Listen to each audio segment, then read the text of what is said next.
atamfo siniwa oh hufuan kwana bribi wa haya dai Emmanuel siniwa home. Sitting down. Before you start praying, there are many things you need to do before praying. Think about your antecedent, where you are coming from, your past records. When you bring all this to your presence, you will know that enemy, they cannot kill you. It is your fear of enemy that kill you. They cannot kill you. It's your fear. When you begin to kill, when they attack you and the fear come to you, that fear develop hypertension, heart attack, depression, and this thing becoming sickness, lead to death. Attack on your business cannot destroy your business. It is the fear of that attack that destroy your business. Attack on your health cannot kill you. If they give you poison, it cannot kill you. But the fear of that, when you begin to remember people they have given poison, or when you meet doctor say, no, go and write your will. That is fear. You are dead already. When you entina obi aye ehun bia no wo ye ohun konkron de ade atamfo enti Monsro Monsne empetu prebebre yes entina de bia ma no dem so ye special na de tu mo no so amen the memu hu abonfia bio ehunti ane ehun so de enyambo wura se surudu a watade akura sa ahoma so odem to me dan it is a pity yes awa waneso yes who power look bribia chamfo ni for Friday ekirewo hunti metumi adina so aka che on say sunsum wiase na wade ade shi ni ba bia wiase yes ni for you a onsiro bibia samre wasugum so a wo hweme bebi biara wo hweme firi no mesre se obenya ho abotre na yedi nkomo kakra na ewiase beda ho aya na nipa epre no ho se opetumi ohwehwe tumi netie mi mo wasem bi meka kire ye nipa ye wate asefo asase wi su mu no tumi a nipa hwehwe enti kutubom se bia ye ko ako ana se boxing mienu omoko nipa mienu ekoda bi ye ka ahoden etikasemu yeka tumi etikasemu yeka nyansa wowe etikasemu na sa woni maya adwene a emra David ni Goliath kokono omudi nkan ko okunu wie abra na physically ntoka biara enkoso eno enkasa nkyira wo se kasa wowe eye ade a eye very much important eno nti mpenifo wo kasa bi omo kasa se wutumi kura wa no so a ana se wutumi huru wonsa huru didi a wutumi wonim wose se wonim sa wo huru se de but wa wonim no na wo di be na hye ho comment section wa mame wutumi ni mpenifo to se didi atechira ne se wonim wano ne kasa mpenifo pa wasem na ye frɛ mpenifo obedwuma wo sa abofra no ye frɛ wo ka ho eno nti ewiase beda ho no kasa is very much important. Na kwesi broyi ope bibini na open wo kan bia so se ne be ya bibini wure be fi ne muti o ma oto ono ankasa ne kasa twene e ma yekosua abrofo kasa enkeni nia mponu enkenye bone se ne be ya trade another dwumedi aye friend said woni obi bedi nkita ho betimi ayede akoso na enso me kan no krase machiro se Ghana ye ho ba ye ho so ne ye hunu tumi ni ahoden ya Nyankopon ade ahye kasema enkeni kwan se ye toto ye kasa twetwene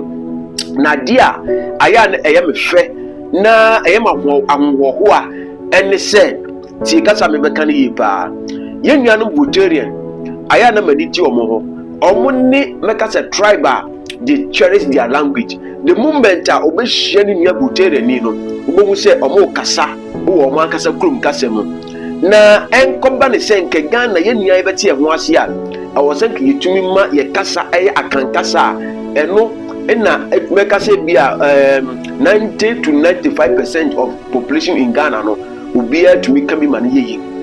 eno ni ade anka wo se yitumi ye de ye hyem Kenya ne mpo besu obi kasa eno no nye the second phrase language anka obede obeka na enso so kwesi bronyi ansem do no woni tumi ni ahode etikasa munti ene wakoye ama akoba ne se obi biara wo te Ghana biara o so ka brofo by force wan ka brofo a na chese wo no wo de se bi o mpelifo manima chese wo no school wan ko bi anasa wo de woni mode anasa wo de woni nyansa eno na akoba ne se ya to yen kasa ye tumi a Nyankopon e de ma ye ya to atwene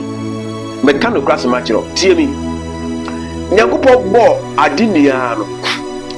ode na ho odin ni tumi edigu onipa mu ene ne tumi a ye ka ne se kasa enu nti trosem na kasa di adanse pefe se wo beginning ni mu no no Nyankopon ono ne asem no ne ye kasa mu na enye kasa scripture na uridi every Bible mu no eye kasa se obi atro love letter wadi abro eye kasa no watintim won krata so menua bi mama ka no krasa menchiro kasa keke emo owi yes ne kasa no ene metum boase no machirim die kasa etumi ye ewo nipa setenem ewo nipa brabom ewo onipa nsunsanso a ewo kasa so enam se tumi ni ahoden eni nyansa enia ejina kasa mu enu nti ena abribia no yemu bi yede yano kasa ma yede ntawantawa eba abusua mu ekwa be so na fa so hwese wakọ asọre ohawa a wonemu amaniyesa wonemu neka wokọ Nyankopon difo ba ko pe ono wo se wo Nyankopon difo to huru Nyankopon trimupo no ka kira dasama no ono wokọ no wa ogina honemu wiase mu no ono ka kiro se ono no akọwura esum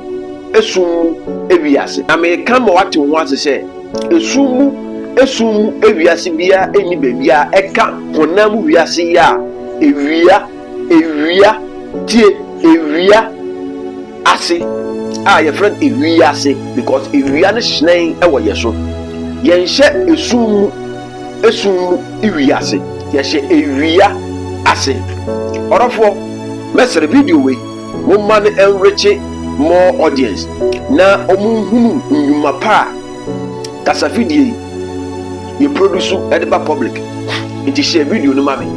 na enrich afofo na mi a like button so mra wo hwe mi se wo mi a like button so a ye trust na me kan yin tase mi kire wo mi wi asi ma me bai se woni me be ya adwene a wo bo hunu se ade biara wo ti woni hunu na enne no ifri kasem ni pi bai wo ni wo kunu a moti mpepere a wo hwe mi e bia wo ni wo kunu na te wo ekon ya mo fa so mo ba wale e pi ifri kasem na bai enu pontina impedifo ye wakase bi ye kase se woni wunua nya ohawa enye sikan ni ditwitwa na emomulu se bi impedifo ye de anu ya na ye de ye de kan let us say 2 million wodin ete anu kasa we mu nti ena wo se wutumi kura wano so na wuhunu wano ne kasa na wano ankoyi uka nua enuanu pi ewo efiase all because say we hunu nano ne kasa we hunu nano ne kasa nti ene akowie ni se ne maame na eye no ne papa na eye no na me madi ka ka kire wo se ewiase ankasa no ewiase ankasa no ahoden tumi bibibia etikase mu aya obi se ai na se obi bodue okobo odua no insuo no onom insuo a wo chese tumi bitim ahoden bitim no eye ahoden ni tumi a epiefiri wonu mu bae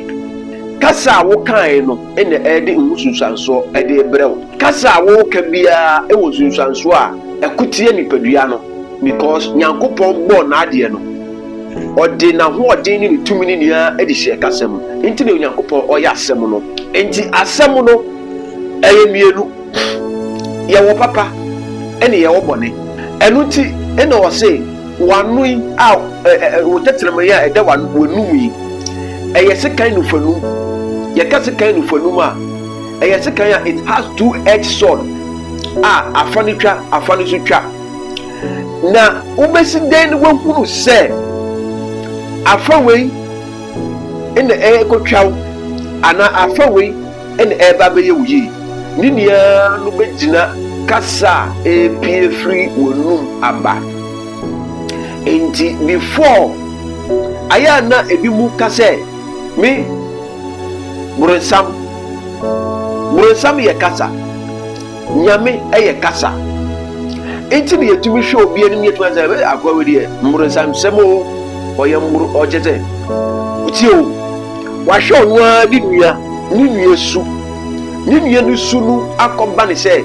kasa epie firi ɔno n'anum na waka kyerɛ ne nua ne sɛ akwa we deɛ gyae ɔyɛ very wicked man. Oh, akwawe nyame nhyira no saa branti nenum asɛm koraa ma aboto yem wote nyini ya pie firi eva nenum kasa so na ɔka nyankopɔn asɛm bi obetumi asu nyankopɔn asɛm and the differences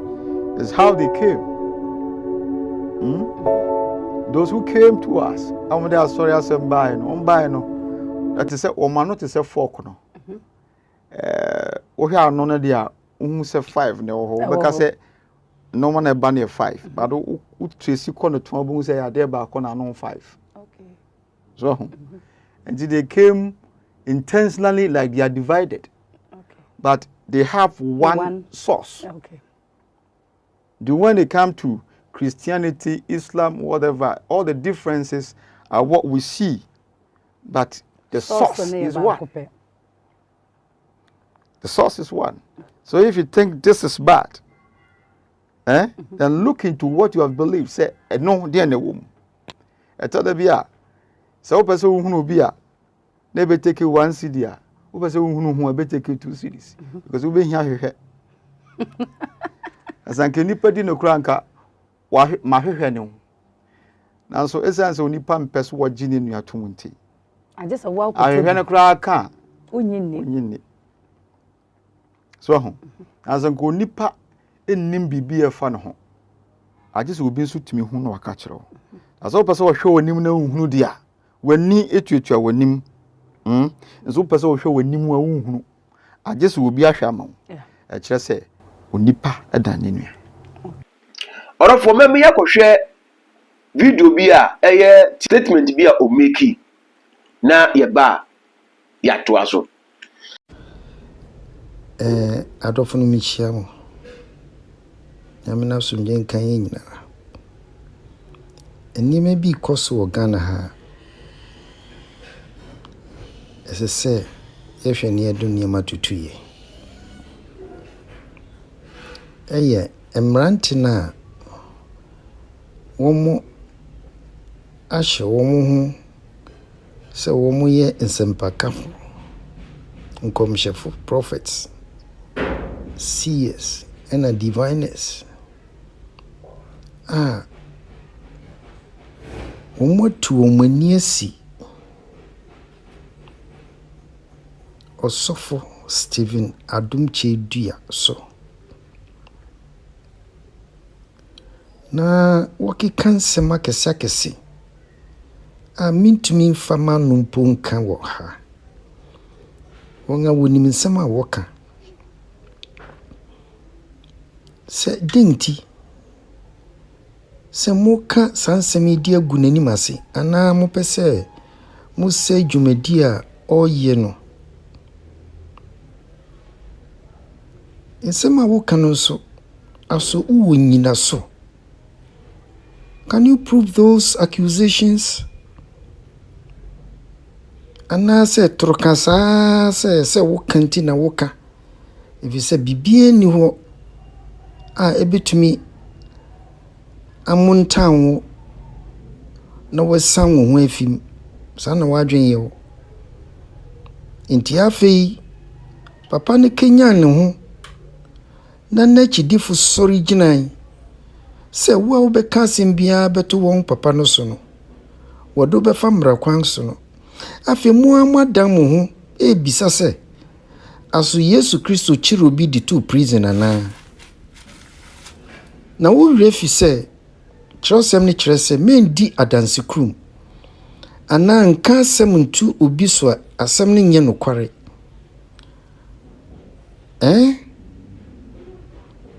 ono no sori ana nachidifo sori no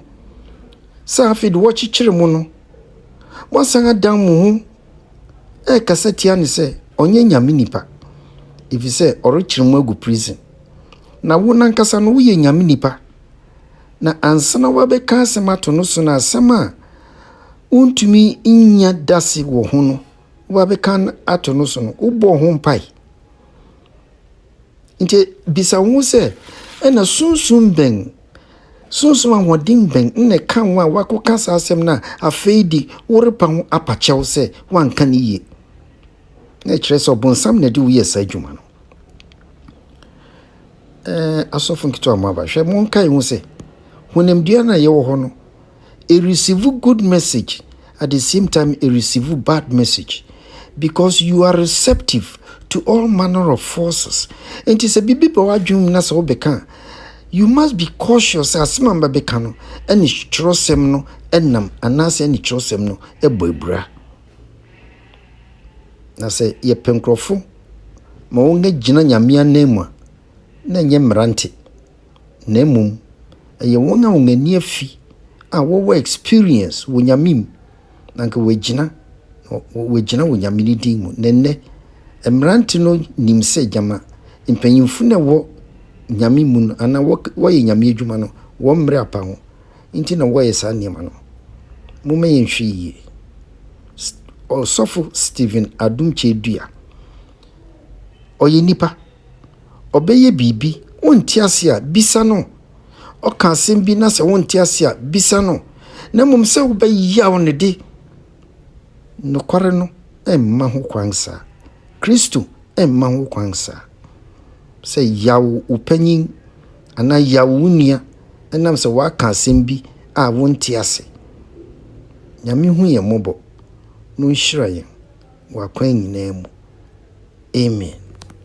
Enti sɛ yɛ dɛ ɛyɛ wo sɛ wadwene wo sɛ ewiase no susum baabi susum wiase bi wɔ baabi a ɛnyɛ no korɛ ɛnte saa na mpempere enyoma bi a ɛkɔ so wɔ man Ghana mu no